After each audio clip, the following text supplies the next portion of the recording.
방이야. 나. 아니 잠깐만 이건 안 돼요. 이거 안 돼요.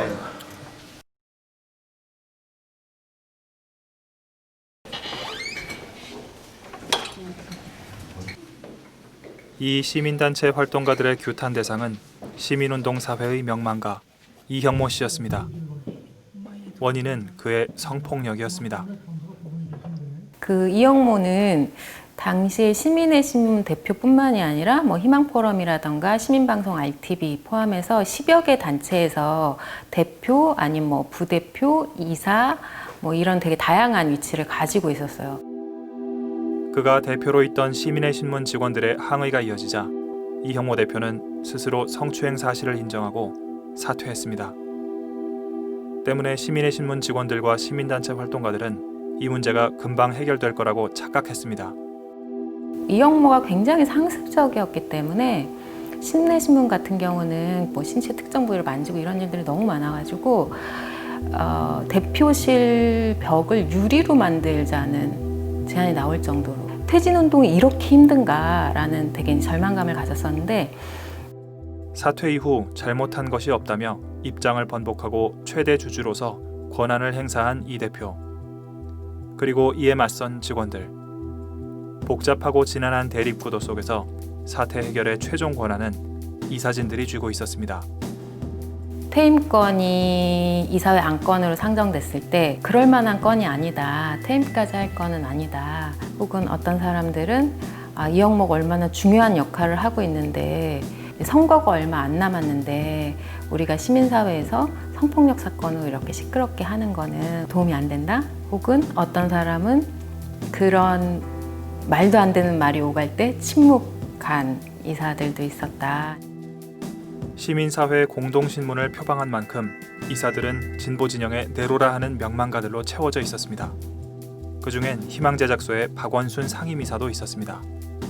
박원순 씨가 시민의 신문 이사이기도 했고 희망포럼에서는 결정 권한을 가지고 있는 그런데 이제 그래서 더 박원순 씨가 어떤 의미에서 이 문제를 풀 수 있는 키 중에 한 명이라고 기대했던 것들도 있었죠. 이제 저희가 공식적으로 비공식적으로 계속 여러 컨택을 했을 거 아니에요. 문제인데 어떤 입장을 보여달라. 근데 그거에 대해서 계속 침묵으로 굉장히 비호하는 포지션을 강하게 갖고 있었고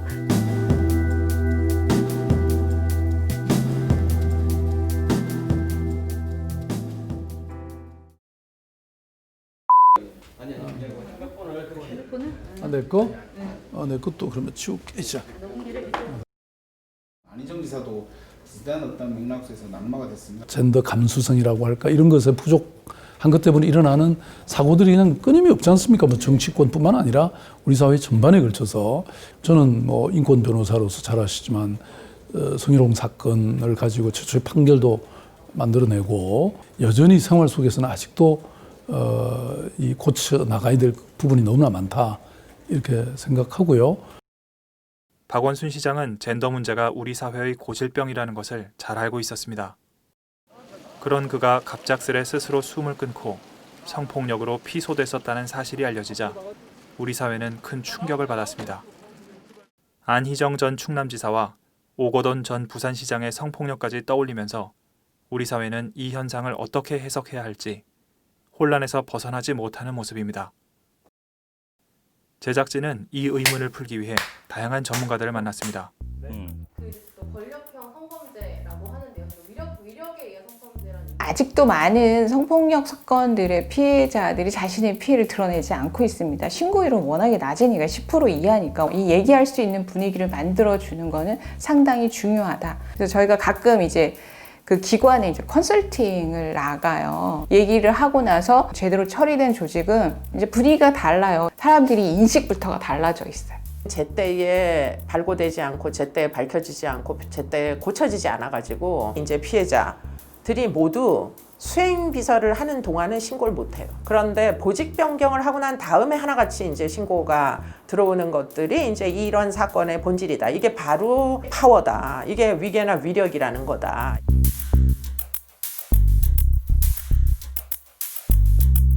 공적인 성모랄은 너무나 엄숙하고 그러나 일상적으로 성을 거래하고 착취하는 이렇게 이중 모랄을 가진 사회가 없어요. 여성의 노동, 여성의 일, 기획실이나 예산실이라든지 이런 데 여성들이 별로 없어요. 여성들은 아까 말씀하신 비서, 주변화되는 이런 것들이 구조적으로 존재하고 조직 내에서 존재하고 지자체는 관리 감독을 하는 기관이 명기가 안 돼 있단 말이에요. 지금은 어떻게 돼 있느냐, 지자체 장이 성비위에 연루되면 본인이 직접 셀프 징계를 해야 돼요. 셀프 조사를 하고. 그게 말이 안 된다는 거지.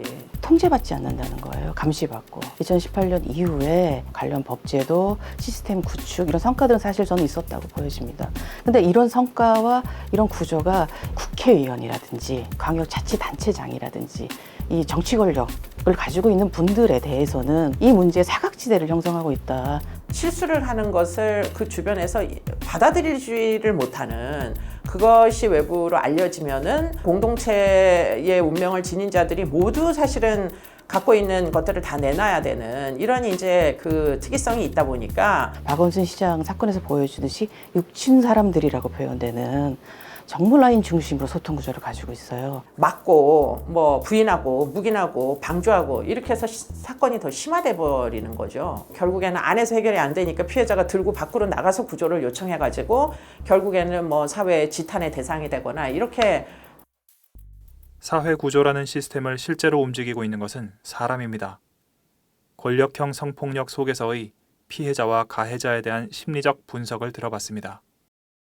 성범죄는 사실은 피해가 눈에 안 보이잖아요. 이거는 뭐 성범죄의 본질이기도 해요. 피해자는 인생이 망가진단 말이에요. 아마도 처음에 피해를 당했을 때는 굉장히 당황했을 것이고 이게 피해인가 아닌가 아마 구분하기도 어려운 상황이었을 거고 적응하려고 또 한참 동안 노력을 했을 거예요. 그런 과정 중에 우울증에 시달리거나 학습된 무기력증에 시달리거나 내가 무슨 짓을 해도 여기서 빠져나갈 수 없구나. 20명한테 얘기를 했다잖아요. 보직을 변경해달라고. 정신과 상담도 받고 치료도 받고 그랬다는 거잖아요, 지금. 너한테 친절하게 잘해준 건데 너가 오해한 거 아니냐 뭐 이런 식으로 얘기를 하니까 더 적극적으로 자기 피해에 대한 부분들을 얘기를 못하게 되는 상황인 거예요. 동료들이나 뭐 사람들은, 시민들은 피해자가 누구인지, 왜 지금에서야 말하는 건지 뭐 기타 등등에 대한 것들을 항상 의심받는 거죠. 유독 성폭력 사건에서의 피해자들은 항상 그 의심의 중심에 있다라는 거죠.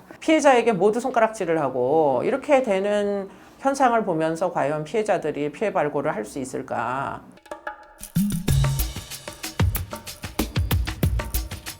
누구나 이제 그런 위치에 가면 타인에 대한 배려심을 무디게 만드는, 그게 결국은 성인지 감수성이 떨어지게 만드는 일종의 이제 감수성이 좀 둔화가 되는 경향 같은 게 이제 있기 때문이에요. 많은 주변 사람들도 감히 이제 지적을 안 하게 되면서 함몰이 되는 거죠.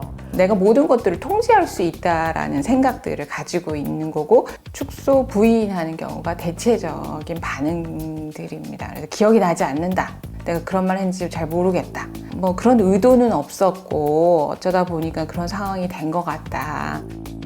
이런 심층 분석과 정보에도 불구하고 추가적인 질문이 필요합니다.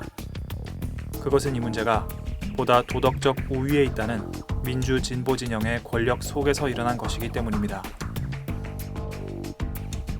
지금 뭐 지방 권력이니 중앙 권력이든 이게 민주당이 굉장히 많은 부분을 장악하고 있기 때문에 권력형에서 그렇게 보여질 수는 있다고 생각합니다. 하지만 그런 건 아니고 우리 사회의 전반의 문제이고요. 근데 문제는 이 문재인 대통령이 페미니스트 대통령이 되겠다라고 해서 대통령이 되셨어요.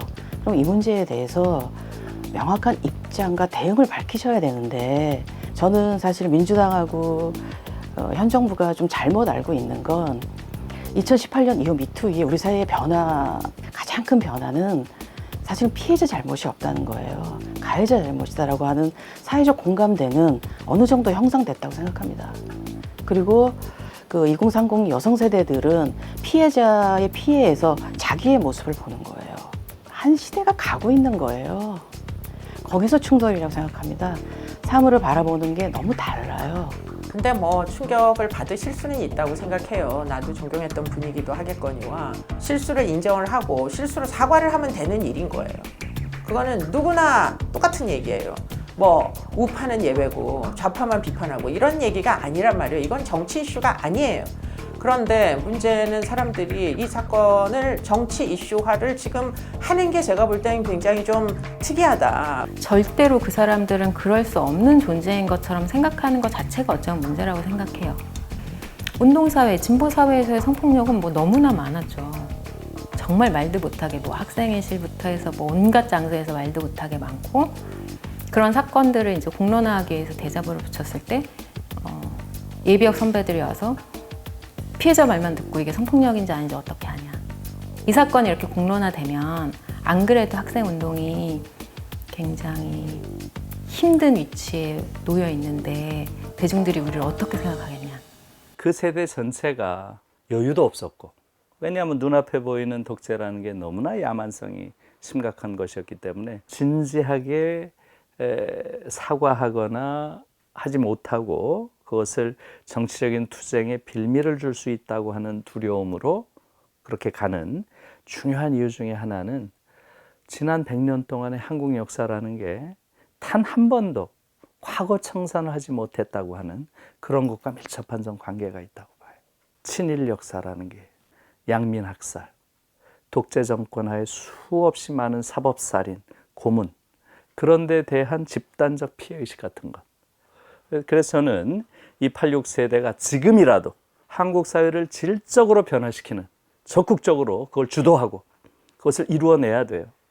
지금 의회 구성도 그것을 얼마든지 가능하게 하는 그런 지형으로 돼 있잖아요. 그들에게 부족한 것은 비전과 용기예요.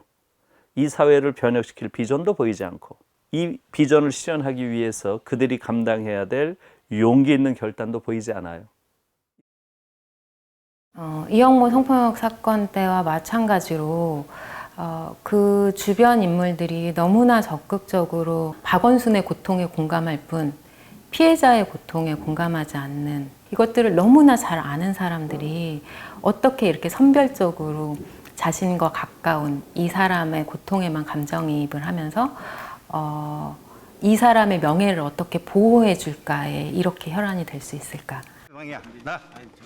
시민의 신문 사태를 기억하는 사람들은 10여 년 전과 지금의 유사성을 보면서 절망감을 느끼고 있었습니다. 금년 대선 정국이 특별히 혼란스러운 것 같고 전반적으로 이제 가닥을 잡지 못하고 헤매고 있는 것 같습니다. 이제 그런 관련 이야기를 한번 정리하는 것도 의미가 있다 싶었는데 그게 그렇게 준비하기가 수월치 않았습니다. 작년 9월에 성희롱 논란이 있어서 그때 성희롱 논란이라고 하는 것이 여기에 있던 여간사와 저 사이의 일입니다.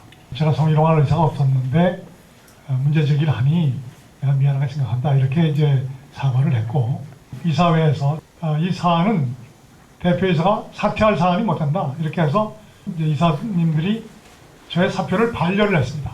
시민의 신문을 중심으로 해서 반복적으로 저를 공격하고 있습니다. 제 마음은 심히 불편하고 대단히 억울합니다. 법치주의 사회에 사는 것 같지가 않습니다. 제가 용기를 잃지 않고 서 있는 것이 우리 사회의 정의라든지 법치주의 사회 질서를 바로잡는 데 올바른 제 태도가 아닌가 싶어서 제가 반성하지 않는 그런 방지한 생각에서 이렇게 버티고 있는 것이 아니라 죄송합니다. 박수 한번 칠까요?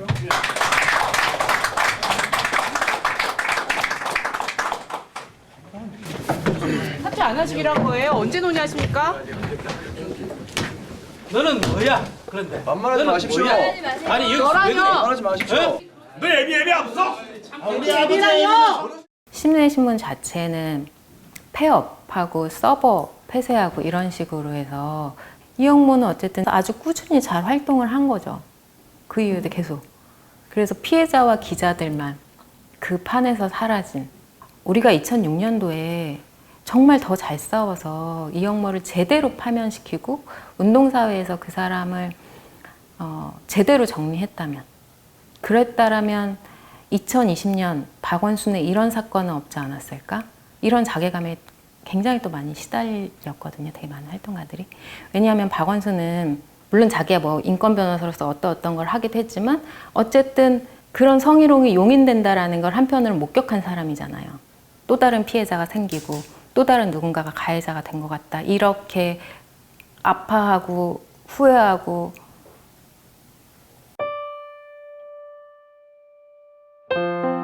사회는 빠르게 변하고 있습니다. 권력 집단이 그 변화에 둔감할 때 문제는 심화됩니다.